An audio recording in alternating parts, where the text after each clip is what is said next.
On this episode of Locked On Angels, it's Fan Mail Friday, and you asked which player would shock you if they made the 26-man roster on opening day, and which player would surprise you if they were left off the 26-man roster by opening day. We're going to talk about that, plus we're recapping yesterday's spring game. It's time to get locked on with Mike and John, and this is Locked On Angels.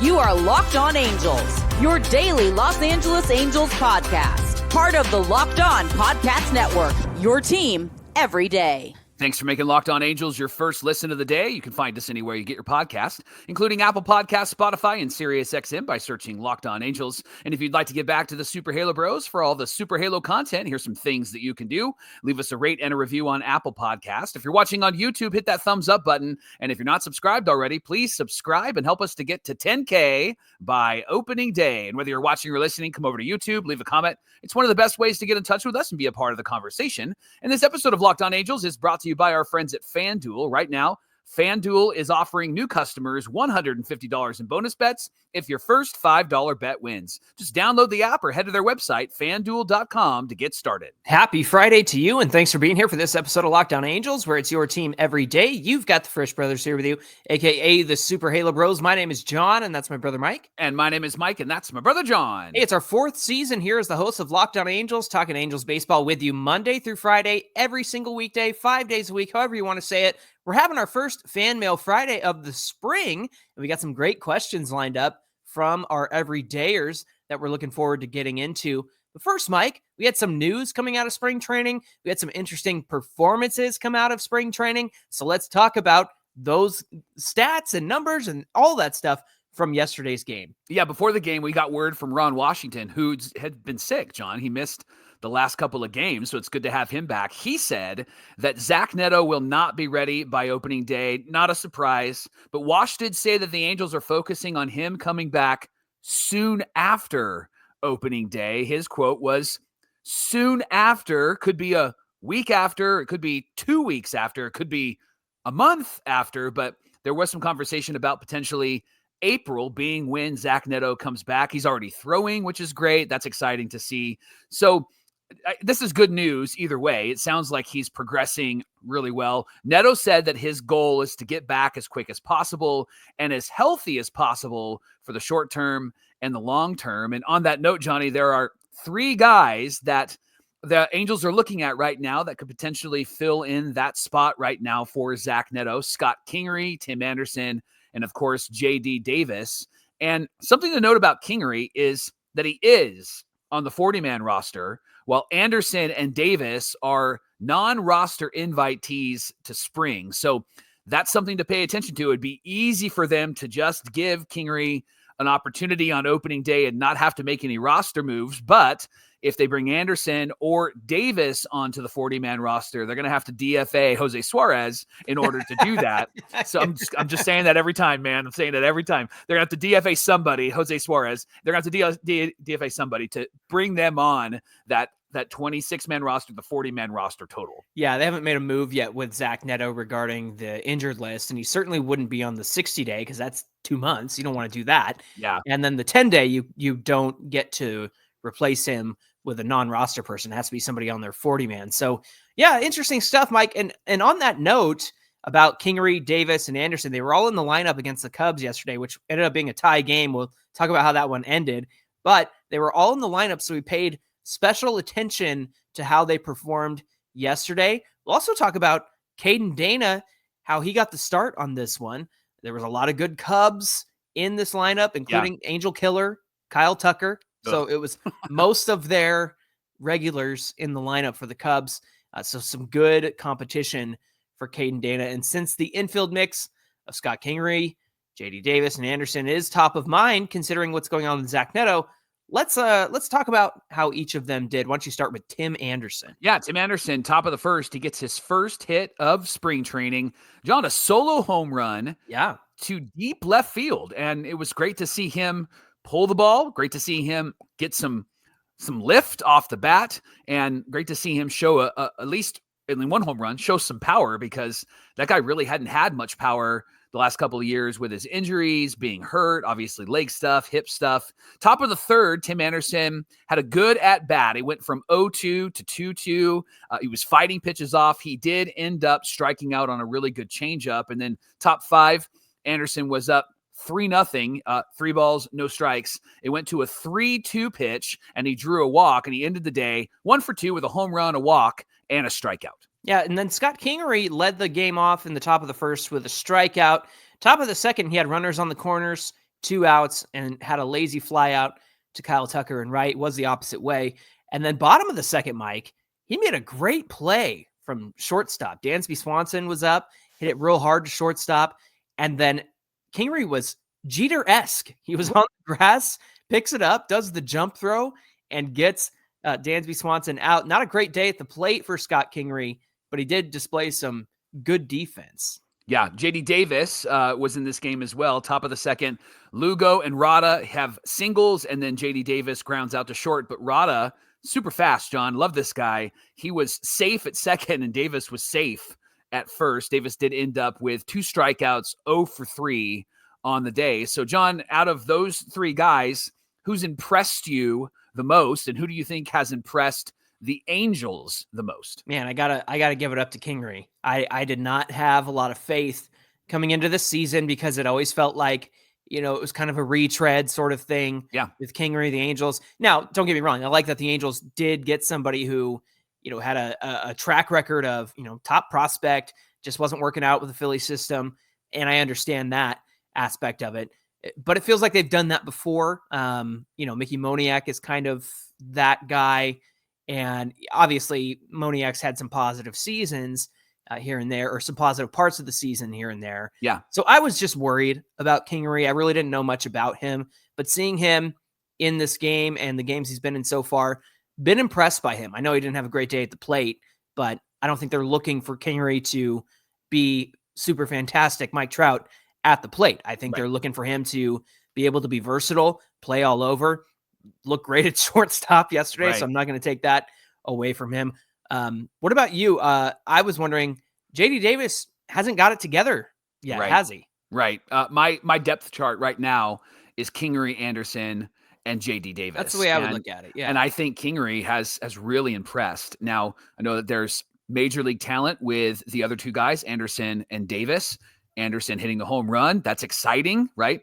But Kingery offensively and then Kingery defensively, I think excites me more because I'd love to see him just get an opportunity. And the Angels are pretty good with former Philly minor league guys and making them successful on our team with O'Hoppe and Moniak, right?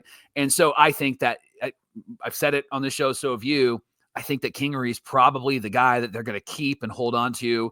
And then to the point we made earlier, he's already on the 40-man, so it's not going to be a difficult move to have him stay with the opening day roster. Hey, let's talk about Caden Dana and his start yesterday. Bottom of the first, got some long flyouts from Ian Happ and Kyle Tucker. I got a little nervous there, Mike. I'm not going to lie when I saw them kind of, the Tucker went out to the warning track and whatnot. And then he got a swinging strikeout from Seiya Suzuki, who I love. He's my favorite Cub. So a quick, efficient inning, bottom of the second. He gets a swinging strikeout to Michael Busch. Dansby Swanson grounds out to short. That's when Kingery had that amazing throw from the grass. And then a strikeout to Pete Crow Armstrong on a really great slider. Bottom of the third, I was surprised to see Dana back out there, but looks like they're, pushing their starters a little bit more on the second go around. He had 2 foul outs and then a ground out, or it grounded to Kochanowicz, and he flipped it over to Dana for the out. So 3 perfect innings for Caden Dana on 36 pitches.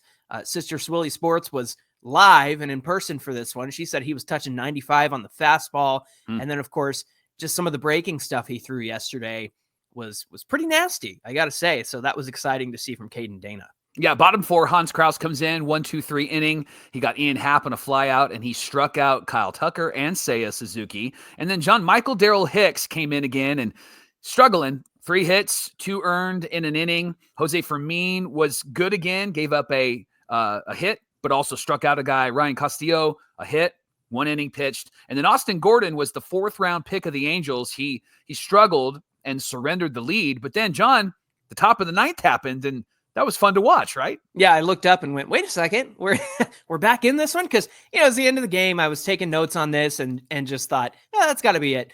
But Denzer Guzman walks with 2 outs, takes second on defensive indifference. And then Mike, I'm going to talk about him later later on today. I'm all confused. Dad brain. I'm going to talk about him a little bit later on in the episode for Fan Mail Friday. But Kyron Paris hits a 2-run homer to tie the game 4-4. And then, the bottom of the 9th, the Cubs threatened, but they ended up just tying this game and calling it after 3 outs in the bottom of the 9th. So nice to see them get back into this one. Nice to see Kyron Paris hit another home run in spring training. There's something to that, and I'm really looking forward to bringing that up a little bit later on in the show. Hey, thanks for making Locked On Angels your first listen of the day. Coming up, we're answering your questions for Fan Mail Friday, including who's a shocking addition to the 26-man roster and a shocking exclusion. They're getting dumped. Who would it be? And what would we do? Remember, shocking. So we're not just going to say Jose Suarez. It's going to be shocking. Right. Shocking. There you go. Yeah, exactly. We'll get into all of that coming right up. Today's show is brought to you by FanDuel. They're America's #1 sports book. And with FanDuel, you can place live bets on any NBA game throughout the game. Even if you miss the opening tip-off or you want to bet on the fourth quarter comeback, you can stay in on all of the action. And if you're looking for a bigger payout, you can even combine your live bets into a same-game parlay. So whether you're backing your favorite team for a late-game rally or you're picking up a player that you think is going to hit a clutch 3, FanDuel has you covered. John, do you have a favorite NBA team? Well, I got to go Lakers, obviously. Okay. Local Is that team. Just local team? I mean, Shaq and Kobe. I grew up on Shaq and Kobe. Gotcha. I don't pay as much attention to B-ball anymore, but FanDuel gets me interested again. Yep. The app is easy to use, and when you win, you get paid instantly. And right now, if you're a new customer, you get $150 in bonus bets if your first $5 bet wins. Just visit their website, FanDuel.com, to join today. Again, FanDuel.com for your shot at $150 in bonus bets, and you can make every moment more with FanDuel. Would I be the ultimate Angels fan if I said, I'll pay attention to the Clippers? Is that how this works? Yes, this is exactly how it works. Make every moment more with FanDuel, the official sports betting partner of the NBA. This is the Locked On Podcast Network, where it's your team every day and everydayers. Thanks for making Locked On Angels your first listen of the day. Mike, do I see the Super Halo Bros t-shirt? Mike is modeling that one for us on the video side. In fact, our good friend and everydayer Nathan, after I mentioned it yesterday, he said, you know what? I went to the link, got myself a shirt. So high five to Nathan. If you want to grab yourself a shirt, 2 ways you can do that. Donate to Convoy of Hope to help with California wildfire relief. Send us confirmation of your donation. We'll put you in a drawing for some free Super Halo Bros merch, or head on over to the website, and both of those links are in the episode description. I did a video for our church yesterday, John, and I did it in my Super Halo Brothers shirt. So there you go. I was obnoxious. All right, so let's continue with Locked On Angels, and it's Fan Mail Friday, and one of our favorite everydayers, Sydney Scott Author on YouTube, said this. So assuming all things being equal between Kochanowicz and Detmers, both having good spring outings, who would you put in the rotation? Would it be Jack because he had a solid season last year, always has a level head and is dependable? Or would it be Detmers because he has good stuff, is supposed to be our ace, says he knows what he needs to do, but he's been so inconsistent in the past? So, John, who would you put in this starting rotation and answer Sydney's question? Yeah, I think assuming that they both have great springs, and so you're just kind of weighing, the pros and cons of each one. Mike, I think instantly, if they both show up in spring and do really well, especially Detmers, then I'm going to go with Detmers. Yeah. Just because he's been there before. I know Kochanowicz had a great end to the season. I'm a huge fan of Kochanowicz, but you also have a little bit more flexibility with him in terms of possibly starting him in AAA or AA, wherever you might want to have him. And at the same time, if Detmers is putting it together in this hypothetical situation in spring where he comes out looking real good and does all the things that he said that he's been working on over the offseason, and that comes to fruition, then I'm going to go with Detmers because I really believe that he has the capability of being a really strong starter, as we've seen in the past. Got off to a great start in 2024. That 2022 season, He was very, very good after struggling on his first debut in 2021. And so I hope to see more of that. I hope to see more of Detmers. I like the idea of him being around the veteran guys like Travis d'Arnaud calling a game for him, or perhaps Kyle Hendricks. I know they're next door to each other in the locker room for spring training. I think that's by design, right? You and I talked about how, if Kyle Hendricks, if anything, is worth his $2.5 million, it's to help Reed Detmers get out of his head and help him with his stuff. So to me, if, again, this is hypothetical, they both do great, Kochanowicz and Detmers, then I think I would go Detmers first, just because he's been there. If he's in a fifth starter kind of spot, maybe the pressure's off a little bit, kind of like what we talked about yesterday in his conversation with Rhett Bollinger. So yeah, Detmers for me. What about you?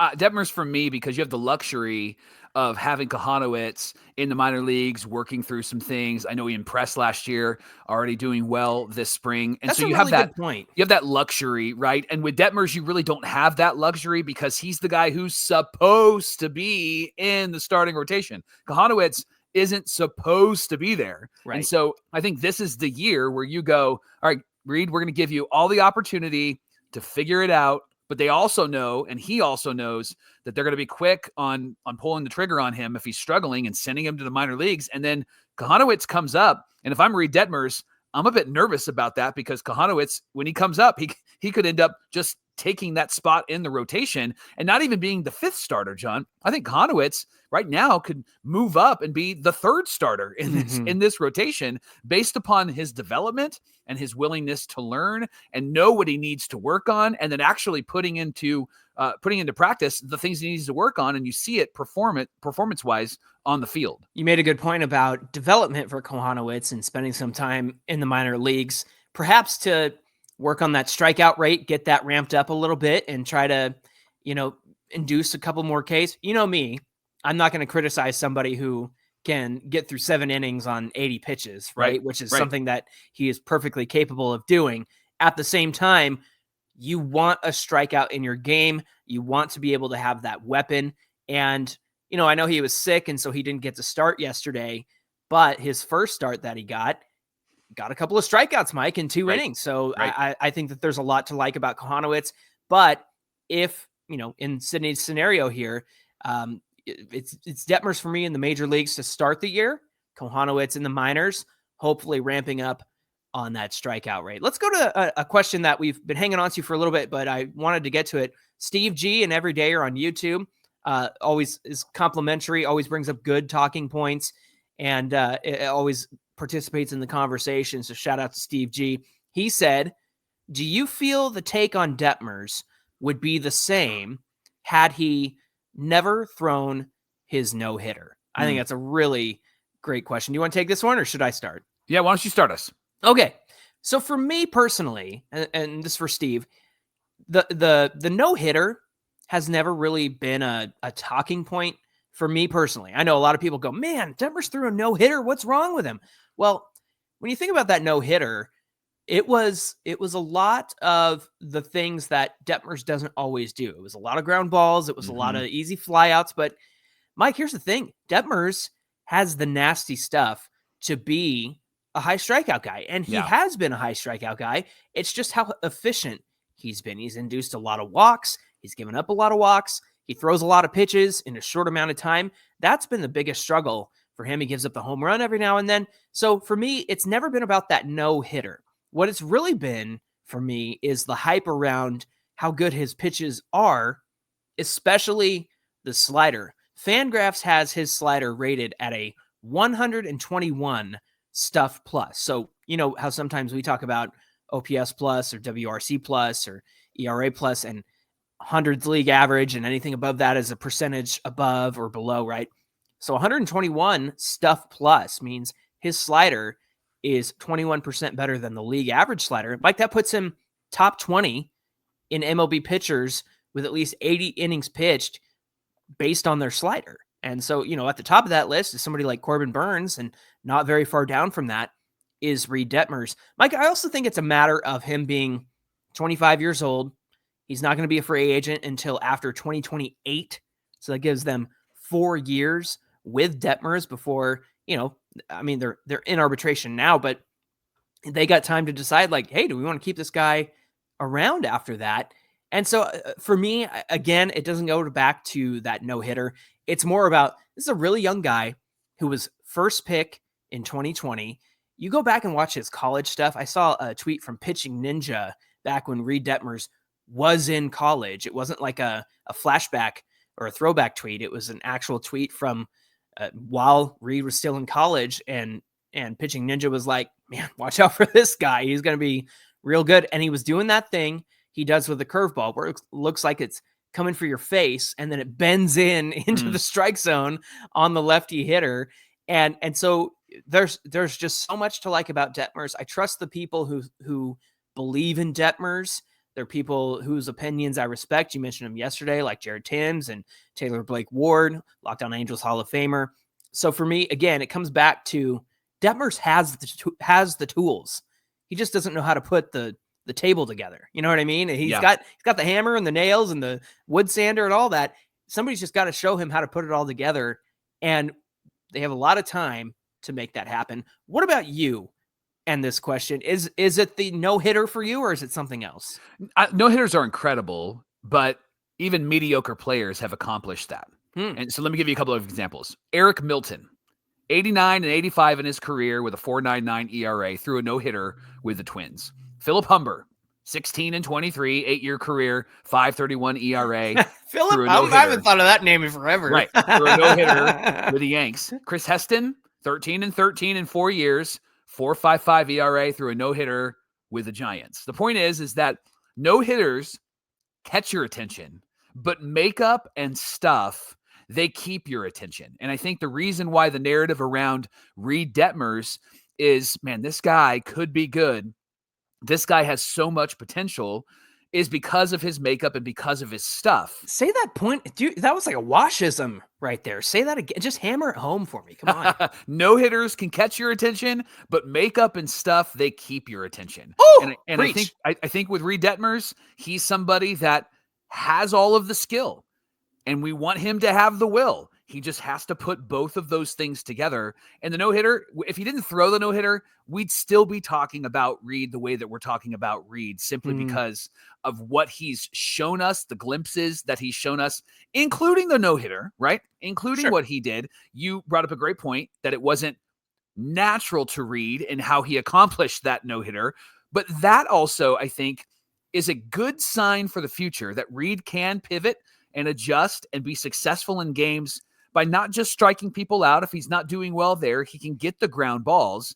But if he's going to be super successful more often than not, he has to go with what works. He has to go with his strongest stuff. And that's the most important thing about Reed Detmers that he hasn't been able to put together yet.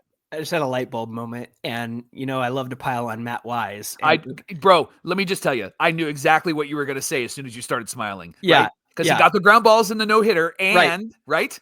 And then Matt Wise was like, hey, why don't you try to be a ground ball pitcher? Yes. Yeah. Matt Wise looked at the one game, a no-hitter, that was as deep as his research went. Homie, we're not twins, but I think we could be twins. Because I was thinking, as soon as I said it, and then you had like this look on your face, I was like, John, I know exactly what you're going to say. You're going to talk about Matt Wise and how he's like, hey, that worked in that game. Let's try it, right? Let's try it all the time. Yeah, that's about the extent of the pitching coaching that Matt Wise did for this Halo team for, 4 years? 4 years? What the heck? What are we doing? 4 years with Matt Wise. Give me a break.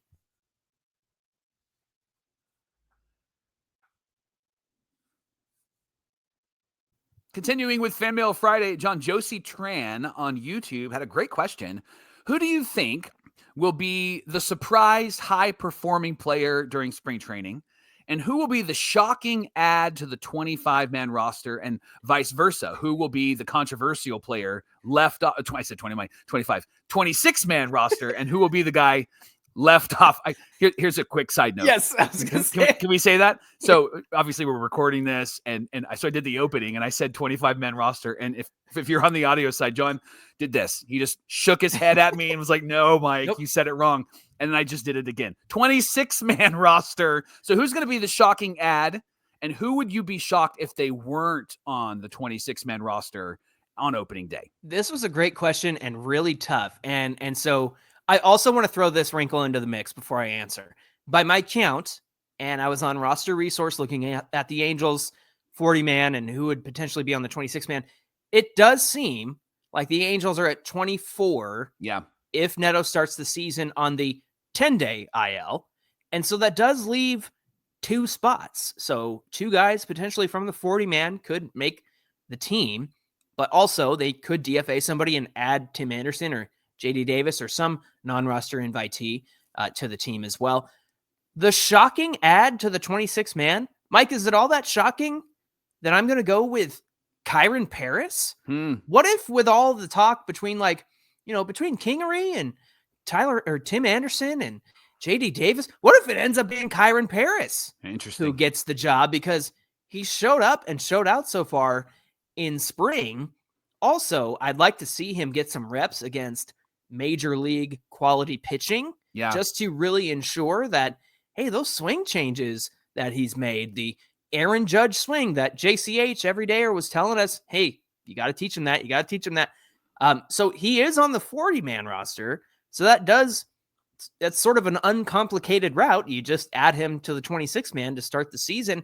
If he's got the bench job and he continues to hit bombs and do things like that, perhaps, Mike, and I love Luis Rengifo. Yeah. If Kyron Paris is on this team to start the season and he's kind of in a bench piece or a bench role, and then Rengifo, he's got 1 year left.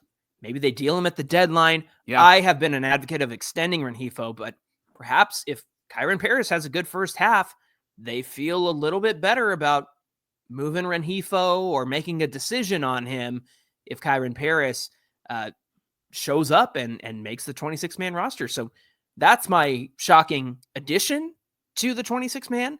My shocking, controversial player left off the 26-man, to me, it'd be Reed Detmers. I think with all the conversation around him, it would be controversial if he started in AAA and did lose his spot to Kochanowicz, especially since he was sent down to AAA, lost a year. Or I should say the Angels were able to add a year of service time to his contract. So to me, I think it would be shocking if Detmers didn't make this 26-man roster. What about a shocking ad for you?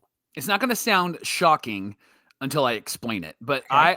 A shocking ad for me would be Christian Moore. Here's why. Because that means that he had an incredible spring, but it also means that they're going to start him because they're not adding him to be a backup. No. They're not adding him to fill in like Kyron Paris would, right? They're adding him because they're like, no, second base, that's yours, dude. And so that would be a shocking ad for me because that means that they're going to run with him at least for the first month of the season. They're going to run with him at second base until Zach Neto gets back, which I'd be excited to see, but I would be shocked. That would be a shocking ad for me. Leaving somebody off this roster, I'm going to go with Reed Detmers as well, because I think he does get the 5th spot just for potential. As I talked about in the last segment, you have the luxury with Kochanowicz, and I think they want to give him every opportunity to be good. And John, if he's good as the 5th starter on this team, that stretches that rotation, and it helps that rotation to be effective at the top, but also effective on the bottom end. And that would be a gift to this team to have 5 pitchers that are pretty strong quality major league starters. Definitely. Hey, let me go to this question from Megan Clark, who DM'd us on Twitter. She said, I loved how you broke down potential starting lineups by analytics, records, and situations. We know Mike Trout is going to right field. Can you break down our other potential players in our outfield in a similar way? Thanks, guys. Lifelong diehard Angels fan heading out to spring training soon. Thanks for all you do. Oh, we hope you have fun out there, Megan. So thank you, Megan, for the question and allowing me to nerd out a little bit. And so I wanted to get analytical with the outfield and kind of answer Megan's question with this. So I have a graphic on screen, but I'll explain it to you if you're on the audio side. Let's talk about outfield jump. A jump is an outfielder's reaction within the first 3 seconds of the ball coming off the bat. It's made up of 3 components. The reaction, that's how much feet is covered in any direction in the first 0 to 1.5 seconds. Burst, how many feet covered in any direction in the second half of the 3 seconds, so 1.6 to 3 seconds. And then the route is feet covered against the direct route during the 0 to 3 seconds. So essentially it measures how direct to the ball the outfielder went. So to quantify all of that, StatCast has an outfielder's feet versus average. How much feet does an outfielder save when he's running down a ball versus the average outfielder? So kind of saying this is how much no wasted motion an outfielder has when they're making a play. So Mike, let's look at each of the potential outfielders for the Angels, how well they responded according to their stats last year. Why don't you start with Taylor Ward? Yeah, Taylor Ward, feet versus average, it's 1.8 feet, which was good for 18th in the league among qualified outfielders. He's kind of in the middle. I mean, we're not surprised by that with Taylor Ward, right? And so his reaction, that's high actually. Like, is that high? Yeah, it's because they take 100 qualified outfielders, and so for him to be 18th is he's in the plus range. He's way up there in the plus range. Well, his reaction is plus 0.8 feet, his burst plus 0.7 feet, and his route plus 0.4 feet. And then similar outfielders to Taylor Ward on defense, Seiya Suzuki, Cody Bellinger, and Jackson Merrill. All of those guys have about the same numbers that Taylor Ward has. Mickey Moniak's feet versus average is negative 0.3. That's 68th among qualified outfielders. 64th is about league average at 0. His reaction, positive 0.1. Burst, positive 0.3. Route, positive 0.3. So yeah, that feels very middle of the road. Similar outfielders are Mitch Haniger and Ronald Acuna Jr. last year. How about Mike Trout? Let's go 2023 since he didn't have enough chances last year to qualify. So feet versus average, he's positive 0.5 feet. His reaction is 0.1 feet. His burst 0.6 feet, and his route negative 0.3 feet for Mike Trout. That seems to be a narrative from Mike Trout in the past. It's not the best routes. That's a terrible angle, Mike. Right? Yeah, exactly. Joe Adell, his feet versus average, surprisingly negative 1.5 feet. He's got a bad reaction time, Mike. For he's not reacting quickly once the ball is put in play. It's negative 1.1 feet. But similar outfielders to him are Brian Reynolds, Austin Hayes, and Tyler O'Neill. Tyler O'Neill got a great deal. And so, that's an interesting point. Finally, Jorge Soler. This seems to be expected. Last year, his feet versus average is negative 3.3 feet. So he's way down at the bottom. And the biggest thing that's a knock against him is the burst. It's negative 3.3 feet. So he's slow according to the burst, and his reactions and his routes are, middle of the road. They're average.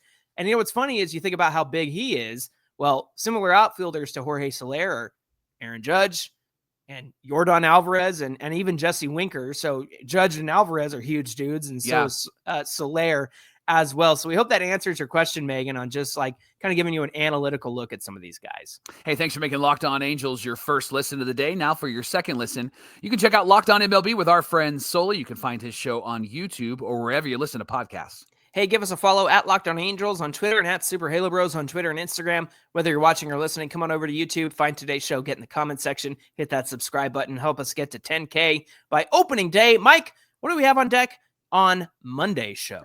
John, we're going to recap all of the weekend games, but next week on Locked On Angels, we're also going to talk about the Halo pitching staff, the stats behind that. Sal Fasano had a great interview, talked about that. Nolan Shonowell, what he did in the offseason, and there's a lot to get to. We're super excited about it. So join us on Monday and all week long on Locked On Angels. Yeah, he didn't just stand around all offseason. He put in the work this offseason, Nolan Shonowell. All right, friends, we'll catch you over on Monday after the weekend. Until then, my name is John, and that's my brother Mike. And my name is Mike, and that's my brother John. Have a great weekend, and we'll see you back here on Monday. My baseball traditionalist came out. 25-man roster right. is now 26-man roster. It's not the DL, it's the IL.